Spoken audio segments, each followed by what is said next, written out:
Hello friends, మనం ఇవాళ చేయబోయే రెసిపీ సూజీతో సమోసా తయారు చేద్దాము.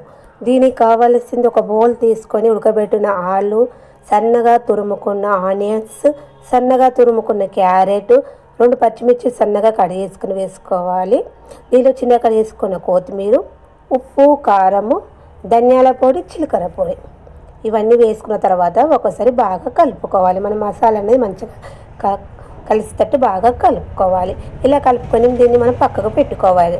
వేరే బౌల్ తీసుకొని ఒక 3 స్పూన్స్ కార్న్ఫ్లోర్ వేసుకోవాలి.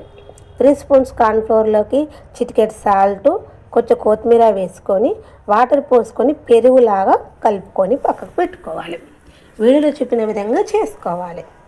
ఈ విధంగా చేసుకున్న తర్వాత పక్కకు పెట్టుకోవాలి. స్టవ్ ఆన్ చేసి ప్యాన్ పెట్టి 1 గ్లాస్ వాటర్ పోసుకున్న తర్వాత చిటికెడు సాల్ట్, 1/2 స్పూన్ ఆయిల్ వేసుకొని వాటర్ నడి బాగా మసిలించుకున్న తర్వాత మనం గ్లాసు వాటర్కు గ్లాస్ సుజీ వేసుకొని దగ్గరకు వచ్చే వరకు ఉడికించుకోవాలి.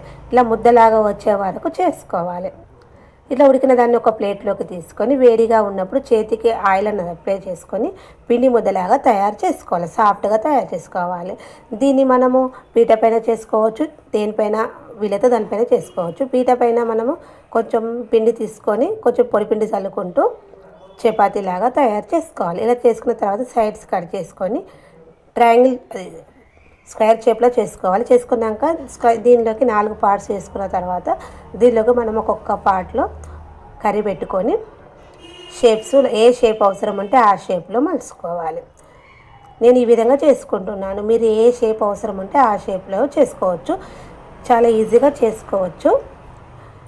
మైదాపిండి ఊకే తినడం ఆరోగ్యానికి హానికరం కాబట్టి ఈ విధంగా డిఫరెంట్ మెథడ్తో చేసుకుంటే మన హెల్త్ కూడా చాలా బాగుంటుంది. డీప్ ఫ్రైకి సరిపడా ఆయిల్ పెట్టుకున్న తర్వాత మనం కార్న్ఫ్లోర్లో ఒక్కొక్కటి ముంచుకుంటూ ఆయిల్లో వేసుకోవాలి.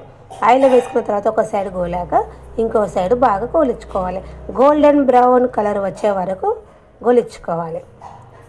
ఇట్లా డిఫరెంట్గా చేస్తే పిల్లలు కానీ పెద్దలు కానీ బాగా ఇష్టంతో తింటారు. ఇలా గోల్డెన్ బ్రౌన్ కలర్ రాగానే ఒక ప్లేట్లోకి తీసుకోవాలి. దీన్ని టమాటా కెచప్తో తింటే చాలా బాగుంటుంది. ఎంతో టేస్టీ గల suji samosa ready. Bye friends, మీరు ఒకసారి ట్రై చేసి చూడండి. ఇట్లా డిఫరెంట్గా చేస్తాం. ఓకేనా? Bye friend.